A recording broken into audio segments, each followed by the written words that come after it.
আমেরিকার সাথে যুদ্ধে বিজয় লাভ করার পাশাপাশি ইরান অবশেষে কূটনৈতিকভাবেও এবার একটা বড় বিজয় লাভ করলো। আর এটার মাধ্যমে ডোনাল্ড ট্রাম্পের পতন নিশ্চিত হয়ে গেল এবং আমেরিকার ইরান যুদ্ধে পতন নিশ্চিত হয়ে গেল। আরও একটা দক্ষিণ কোরিয়া এবং আরও একটা ভিয়েতনাম যুদ্ধের মুখোমুখি এখন আমেরিকা। ইরানের সিংহ পুরুষ পররাষ্ট্রমন্ত্রী আব্বাস আরাকচি তিনি ওমান, ইসলামাবাদ, চীন এবং রাশিয়া সফরে রয়েছেন। তবে সবথেকে গুরুত্বপূর্ণ বিজয় লাভ হয়েছে রাশিয়ায়। রাশিয়ার প্রেসিডেন্ট ভ্লাদিমির পুতিন আব্বাস আরাকচিকে শুধু উষ্ণ অভ্যর্থনায় জানায়নি, তিনি গুরুত্বপূর্ণ 3টা সুবিধার কথা উল্লেখ করেছেন এবং এমন একটা দ্বিপাক্ষিক চুক্তি হয়েছে যে দ্বিপাক্ষিক চুক্তির কথা শুনে ইতিমধ্যে ডোনাল্ড ট্রাম্প হয়তো কয়েকবার বেহুশ হয়ে পড়ে গিয়েছেন। প্রেসিডেন্ট ভ্লাদিমির পুতিন তিনি উল্লেখ করেছেন, ইরান আমাদের শুধু বন্ধুই নয়, ইরান আমাদের আপন ভাইয়ের মতো।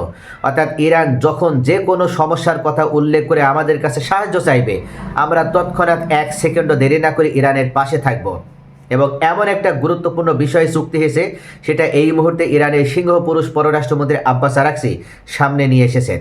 অর্থাৎ পরবর্তীতে ইরানের উপরে যদি কোনো ধরনের কোনো হামলা হয়, ইরানের সার্বভৌমত্বের উপরে যদি কোনো হামলা হয়, তাহলে ইরানের পাশে থাকবে রাশিয়া। এমনকি পারমাণবিক বোমা দিয়েও ইরানকে সাহায্য এবং সহযোগিতা করতে রাজি আছে এই রাশিয়া।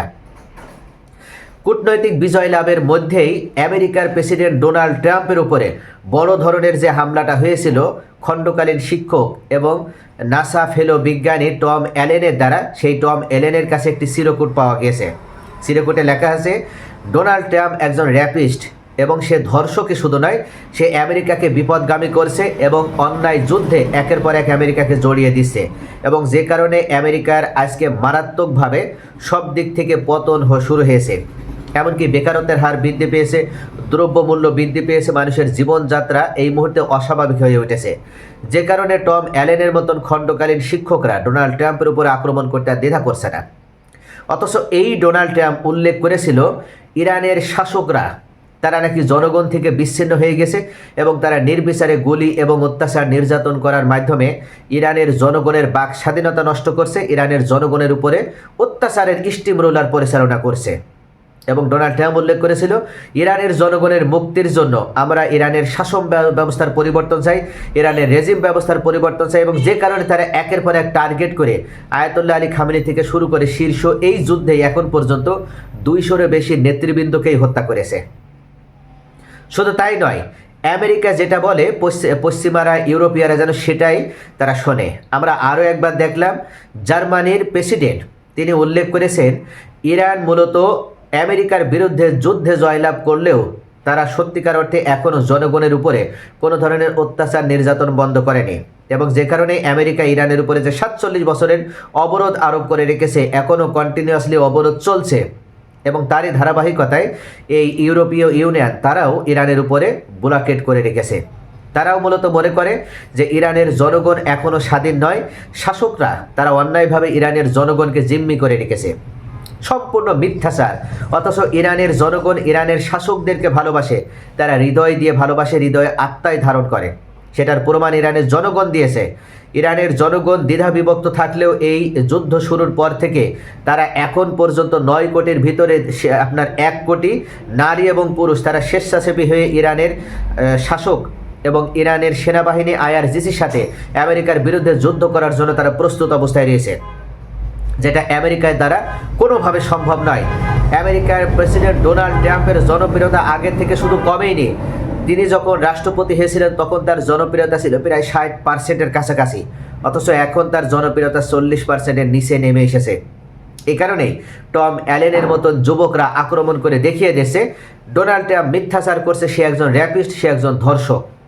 কিন্তু ডোনাল্ড ট্রাম্প উল্লেখ করেছে, আমি ধর্ষক নয়, বরং এই টম অ্যালেন একজন মানসিক বিকারগ্রস্ত যুবক এবং সে মানসিকভাবে অসুস্থ এবং আমাকে যেভাবে একের পর এক র্যাপিস্ট হিসেবে উল্লেখ করছে, চিরকুটের মাধ্যমে উল্লেখ করছে, সেটা সম্পূর্ণভাবে মিথ্যাচার।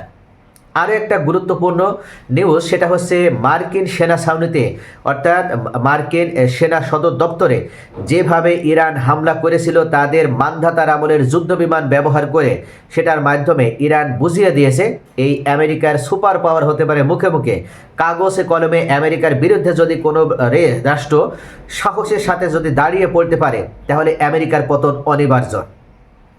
কোরিয়া যুদ্ধে আমরা দেখেছি আমেরিকার পতন হয়েছিল, ভিয়েতনাম যুদ্ধেও আমেরিকার চরমভাবে পতন হয়েছিল, এমনকি আফগানিস্তানেও তালিবানদের আঘাতে আমেরিকার পতন হয়েছিল।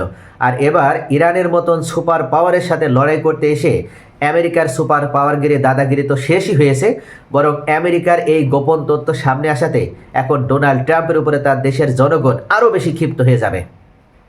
গত 25 এপ্রিল আমেরিকার একটি বিশিষ্ট সংবাদ সংস্থা এনবিসি তারা গোপনে তথ্য ফাঁস করে জানিয়েছে, এখনও পর্যন্ত আমেরিকার পক্ষে ইরান যুদ্ধে যতটুকু ক্ষয়ক্ষতির কথা স্বীকার করা হয়েছে তার থেকে বহুগুণ ক্ষতি হয়েছে আমেরিকার। মধ্যপ্রাচ্যের মার্কিন সেনা ছাউনিগুলোর উপরে যুদ্ধকালীন সময়ে ইরান যে ভয়ঙ্কর ক্ষতি করেছে সে সম্পর্কে মানুষ খুব কমই জানে। আর সেই প্রেক্ষিতেই একটি চমৎকার খবর দিয়েছে এই এনবিসি। আমেরিকার 1960-এর দশকের তৈরি করা F-5 ফাইটার জেট, যা বর্তমানে মান্ধাতা আমলের বলা হয়, সেখানে ইরানের কাছে এই ফাইটার জেট এখনও আছে এবং ইরান এই F-5 ফাইটার জেট ব্যবহার করে তারা কুয়েতে আমেরিকার সেনা ছাউনিতে উড়ে গিয়ে আকাশ থেকে বোম্বিং করে সাফল্যের সঙ্গে আবার ইরানে ফিরে এসেছে, যা কোরিয়া যুদ্ধের পর আমেরিকার কোনো সেনা ছাউনিতে কোনো দেশ সরাসরি সফলভাবে আক্রমণ করতে পারল। এই অসাধ্য সাধন করে দেখিয়েছে ইরান। আর এই খবরে স্বাভাবিকভাবেই আমেরিকাকে নিয়ে নতুন করে হাসি ঠাট্টা চলছে পৃথিবীতে। আমেরিকার এই ইরান যুদ্ধে ইতিমধ্যে $1 ট্রিলিয়ন ক্ষয়ক্ষতিও হয়েছে, যেটা আমেরিকা স্বীকার করতে চাচ্ছে না। শুধু তাই নয়, এখন পর্যন্ত আমেরিকাকে হারিয়ে বিজ্ঞান ও প্রযুক্তির উন্নতির দিকে চীন যেভাবে এগিয়ে যাচ্ছে, চীন যেভাবে বিনিয়োগ করেছে, তারা $1.03 ট্রিলিয়ন মতন বিশাল টাকা বিনিয়োগ করেছে। এই টাকা থেকে তারা যে আপনার উদ্ভাবনী বা নতুন প্রযুক্তি আবিষ্কার করবে তার বেশিরভাগই কিন্তু ইরানের হাতে যাবে। যদিও আমেরিকা উল্লেখ করেছে চীনের কাছে সরাসরি তারা দাবি করেছে চীন যদি কোনো ধরনের যুদ্ধাস্ত্র পাঠানোর চেষ্টা করে ইরানে, তাহলে এই চীনের উপরে বড় ধরনের শুল্ক আরোপ করা হবে, ট্যারিফ বসানো হবে। কিন্তু তারপরও চীন ভীত নয়। তারা উল্লেখ করেছে আমরা স্বাধীন রাষ্ট্র, আমরা কার সাথে বাণিজ্য করব, কার সাথে আমরা লেনদেন করব সেটা একমাত্র আমরা আমেরিকার প্রেসক্রিপশন অনুযায়ী আমাদের ফরেন পলিসি অবলম্বন করব না। অর্থাৎ চীনের ক্ষেত্রেও আমেরিকা চরমভাবে পরাজিত হলো, চীনের কাছেও আমেরিকা চরমভাবে অপমানিত হলো।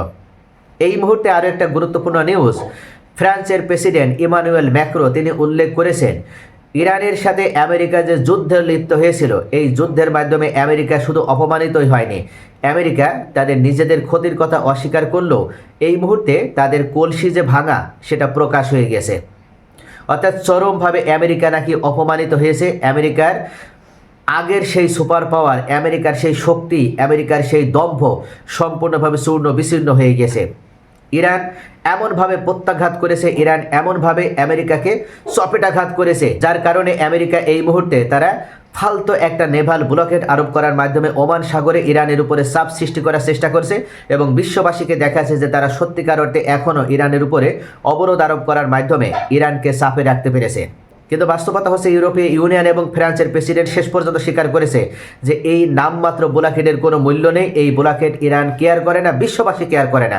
সত্যিকার অর্থে ব্লকেট এবং অবরোধকে এড়িয়ে ইরান যেভাবে এখনও পর্যন্ত তেল রপ্তানি করছে এবং বাণিজ্য অব্যাহত রেখেছে, তাতে করে তাদের উপরে কোনো ধরনের কোনো প্রভাব পড়বে না, সেটা আরও একবার নিশ্চিত।